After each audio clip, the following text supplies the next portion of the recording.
तो योगी आदित्यनाथ की बागडोर प्रदेश के अंदर जब से उन्होंने सौंपी, जब से उन्होंने इस बागडोर को समझा, तब से हम जानते हैं प्रदेश के अंदर अमन और चैन स्थापित है। गुंडागर्दी, भूमि माफिया आज प्रदेश के अंदर नजर नहीं आ रहे। दलित, पिछड़े, अति पिछड़ों की ज़मीन पर कब्जा नहीं हो रहा है।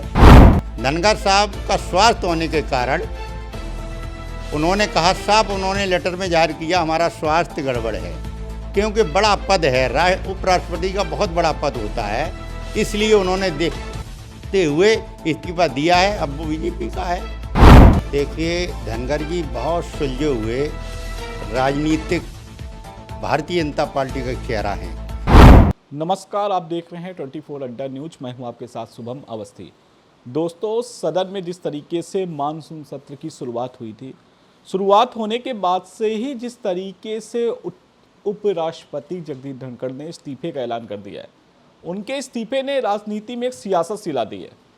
बताया जा रहा है, लोगों का कहना है किसी दबाव में आकर उन्होंने इस्तीफा दिया है, लेकिन उनके द्वारा जो लेटर लिखा गया उसमें साफ तौर पर उन्होंने अपने स्वास्थ्य का हवाला दिया है। उनके द्वारा यही कहा गया उनका स्वास्थ्य सही नहीं रहता है, जिसके कारण वो इस्तीफा दे रहे हैं।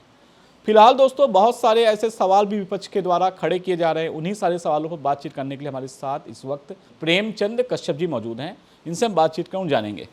प्रेमचंद जी, जिस तरीके से उपराष्ट्रपति ने अचानक से इस्तीफा दे दिया है, क्या मायने इस्तीफे के हो सकते हैं? देखिए, धनगर जी बहुत सुलझे हुए राजनीतिक भारतीय जनता पार्टी का चेहरा हैं। इस देश के अंदर एक चर्चित व्यक्ति हैं, उपराष्ट्रपति पद पे थे, बहुत सुलझे हुए व्यक्ति हैं।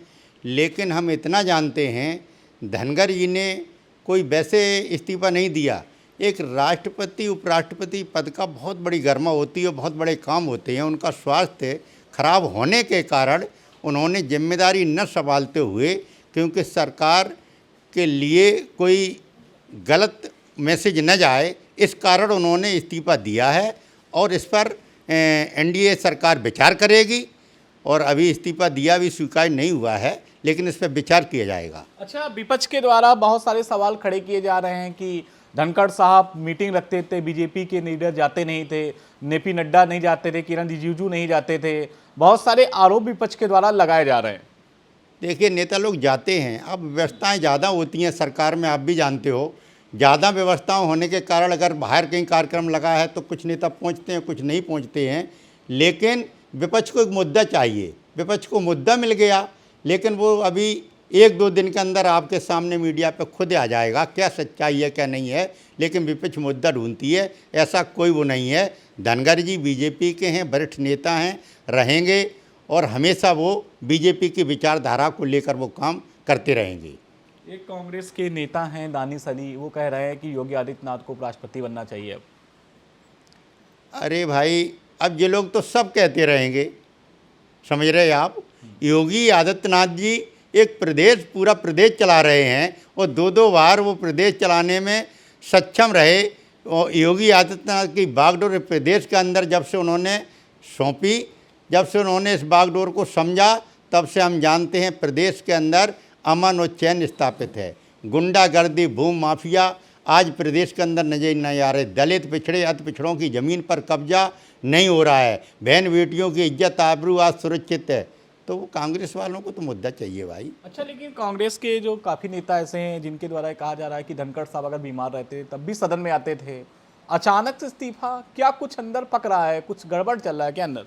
कुछ नहीं चल रहा भाई, अभी हमने आपसे कहा 2 दिन बाद सब सामने आ जाएगा। कुछ नहीं ऐसा। धनगर साहब का स्वास्थ्य होने के कारण उन्होंने कहा, साफ उन्होंने लेटर में जाहिर किया, हमारा स्वास्थ्य गड़बड़ है, क्योंकि बड़ा पद है, उपराष्ट्रपति का बहुत बड़ा पद होता है, इसलिए उन्होंने देखते हुए इस्तीफा दिया है। अब वो बीजेपी का है। देखो, हमारे बीजेपी के जो वरिष्ठ नेता लोग बैठे हैं वो विचार करेंगे, और उनका स्वीकार किया जा रहा है नहीं किया जा रहा है वो अभी आपके सामने आएगा। लेकिन एक ये भी आरोप लगाया जा रहा है विपक्ष के द्वारा कि धनखड़ साहब की बात की जाए तो हमेशा बयानों के कारण सुर्खियों में रहते हैं। इस्तीफे की जो बात हुई है, कुछ बड़ा ऐलान करने वाले सदन में थे, मानसून सत्र चल रहा था, पहले दिन तो कार्रवाई बहुत अच्छी तरीके से हुई थी, फिर अचानक से ही शाम को इस्तीफा क्यों आ गया? नहीं, ऐसी कोई बात नहीं। धनगर जी बहुत सुलझे हुए नेता हैं, विचारधारा से जुड़े हुए हैं। वो हमेशा शोषित, वंचित, गरीब, पिछड़ों की लड़ाई लड़ने वाले हैं, ऐसी कोई बात नहीं है। और धनखड़ जी बहुत सुलझे हुए नेता हैं। अच्छा, आपको क्या लग रहा है अगला उपराष्ट्रपति कौन होने वाला है, किसको बनाया जाएगा? अब देखिए, शीर्ष नेतृत्व की बात है। जो शीर्ष नेतृत्व निर्णय करेगा वो सर्वमान्य होगा। क्या लग रहा है कौन वैसे रेस में है? मैंने आपसे यही कह दिया, मैं कुछ नहीं कहना चाहते इस मामले में। मैं प्रदेश अध्यक्ष हूँ, आज मैं प्रदेश को देख रहा हूँ। मैं राष्ट्रीय लेवल की मैं बात नहीं करना चाहता हूँ, देश की बात नहीं करना चाहता हूँ। आपने सुना, हमारे साथ बातचीत कर रहे थे सुभाषपा के प्रदेश अध्यक्ष प्रेमचंद कश्यप जी ने, जिन्होंने बहुत सारे सवालों के धनखड़ साहब के जवाब भी दिए। उनका कहना है कि केंद्र का मामला है। जिस तरीके से धनखड़ साहब ने सूचना जारी की थी, लेटर में साफ तौर पर उन्होंने लिखा था कि उनका स्वास्थ्य सही नहीं रह रहा है, जिसके लिए वो इस्तीफा दे रहे हैं। फिलहाल दोस्तों, आपको क्या लगता है देश का अगला उपराष्ट्रपति कौन होगा? आप क्या सोचते हैं, कमेंट बॉक्स में जरूर बताएं। देखते रहें 24 अड्डा न्यूज। नमस्कार।